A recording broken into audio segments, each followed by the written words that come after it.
Hello दोस्तों, कैसे हैं आप सब। किताबी चस्का चैनल में आप सभी का स्वागत है।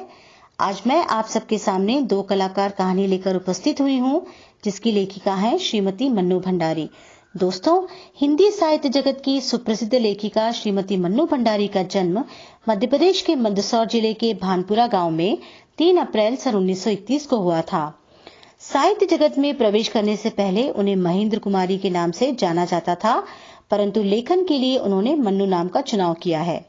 हिंदी साहित्य के अनेक पुरस्कारों से सम्मानित मन्नू जी की प्रमुख रचनाएं हैं एक प्लेट सैलाब, मैं हार गई, 3 निगाहों की एक तस्वीर, यही सच है, त्रिशंकु, आंखों देखा झूठ, आपका बंटी, 1 इंच मुस्कान, महाभोज तथा बिना दीवारों का घर इत्यादि। तो दोस्तों, आइए चले कहानी की ओर।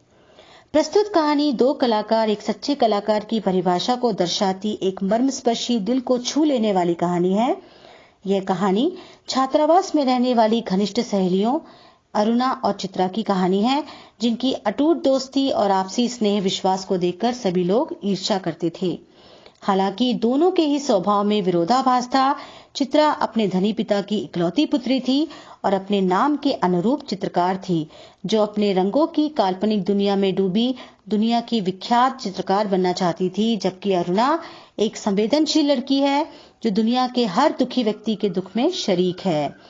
दीन दुखियों की सहायता, बीमारों की सेवा शुश्रूषा तथा गरीब अनाथ बच्चों को पढ़ाना ही अपने जीवन का ध्येय समझती है। चित्रा की चित्रकारी उसकी समझ से परे है। वह सपनों की दुनिया में खोए रहने की बजाय यथार्थ के धरातल पर रहना पसंद करती है। अर्थात सरल शब्दों में हम कह सकते हैं कि चित्रा विश्व प्रसिद्ध चित्रकार बनना चाहती है। उसी में उसकी खुशी है, जबकि समाज सेवा करना अरुणा की खुशी है।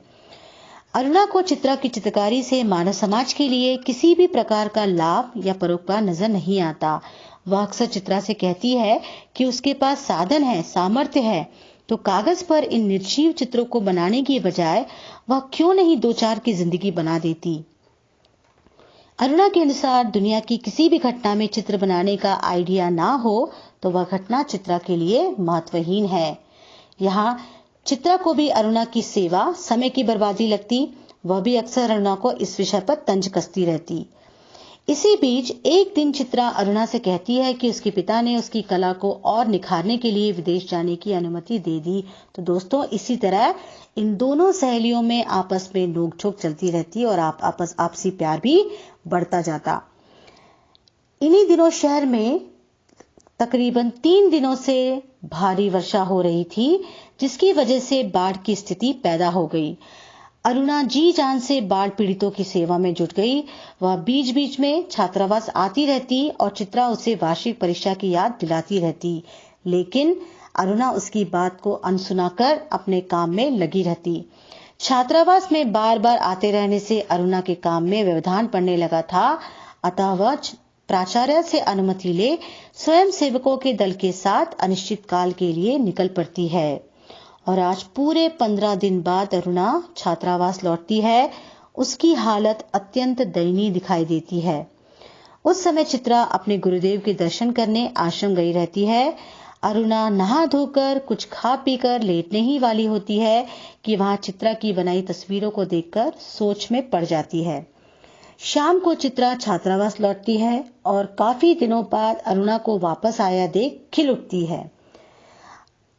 अरुणा को यह सूचना देती है कि अगले बुधवार को वह अपने घर जा रही है और उसके 1 हफ्ते बाद विदेश चली जाएगी।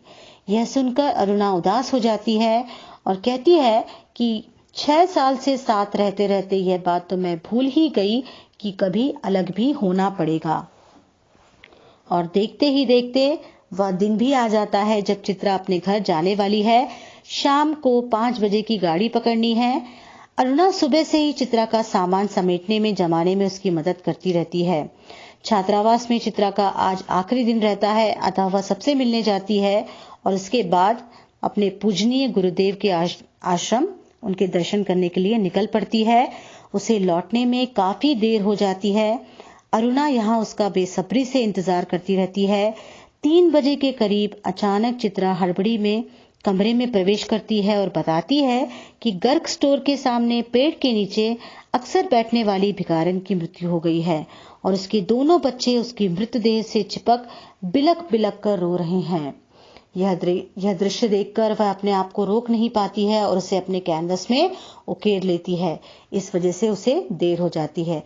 चित्रा के इतना कहते ही अरुणा आओ देखती है ना ताव फौरन उससे बिना कुछ कहे वहां से निकल जाती है। शाम के 4:30 बज जाते हैं परंतु अरुणा का कुछ भी पता नहीं रहता है। चित्रा अरुणा का इंतजार करते करते थक जाती है।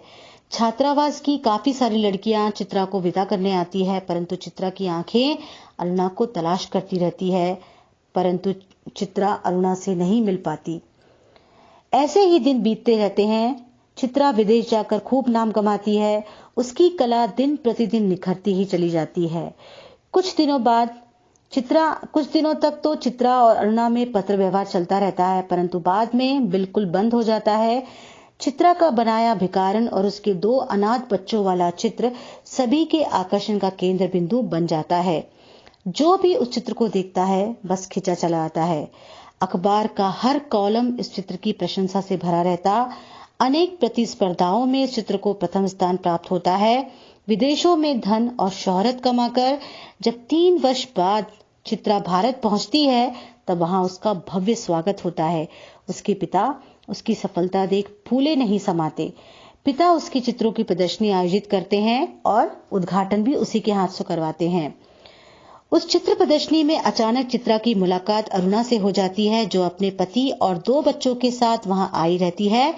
वर्षों बाद अरुणा को सामने खड़ी देख भावुक होकर चित्रा उससे लिपट जाती है। अरुणा के साथ आए उन दोनों बच्चों को देखकर उनके बारे में पूछती है। तब अरुणा उन बच्चों को स्वयं के बताकर बच्चों से चित्रा को अभिवादन करने के लिए कहती है। बच्चों के अनुरोध पर चित्रा अपनी चित्र प्रदर्शनी दिखाने लगती है। तभी देखते देखते बच्चे उसी भिखारिन वाली तस्वीर के सामने आ पहुंचते हैं। उस तस्वीर की ओर इशारा कर चित्रा बताती है कि इसी तस्वीर की वजह से आज वह एक सफल चित्रकारों में गिनी जाती है। तस्वीर को देखकर बच्चों को उसके सामने खड़ा होना मुश्किल लगने लगता है। तब तक अरुणा के पति भी वहां आ जाते हैं और अरुणा बच्चों को अपने पति के सुपुर्द कर चित्रा को घर ले जाना चाहती है। जब बच्चे अपने पिता के साथ चले जाते हैं तो मन में हजारों प्रश्न लिए चित्रा अपने आप को रोक नहीं पाती है और अरुणा से पूछ बैठती है कि बच्चे किसके हैं। अरुणा उसे स्वयं के बच्चे बताती है। वह अरुणा के उत्तर से संतुष्ट नहीं होती है। काफी मान मनुहार के बाद अरुणा भिखारन वाली तस्वीर के दोनों बच्चों पर उंगली रखकर कहती है कि ये ही वे दोनों बच्चे हैं। यह सुनकर चित्रा अवाक रह जाती है। भौचक्की सी खड़ी रह जाती है कि जिस चित्र की वजह से पूरी दुनिया में प्रसिद्धि मिली, नाम मिला, आज उस निर्जीव चित्र के सजीव बच्चों को जीवन देने वाली निस्वार्थ प्रेम की मूर्ति ममतामयी अरुणा के सामने अपने आप को तुच्छ समझ रही थी, बौना महसूस कर रही थी। वह समझ गई थी कि वह अब तक जिस मृग मरीचिका के पीछे भाग रही थी वह सब कुछ तुच्छ है, बौना सा है। जीवन का असली सुख तो प्राणी मात्र की सेवा है। जीवन का असली उद्देश्य आज उसकी समझ में आ गया था। तो दोस्तों, अगर यह वीडियो आपको अच्छा लगा हो तो मुझे कमेंट बॉक्स में कमेंट करके जरूर बताएं। धन्यवाद।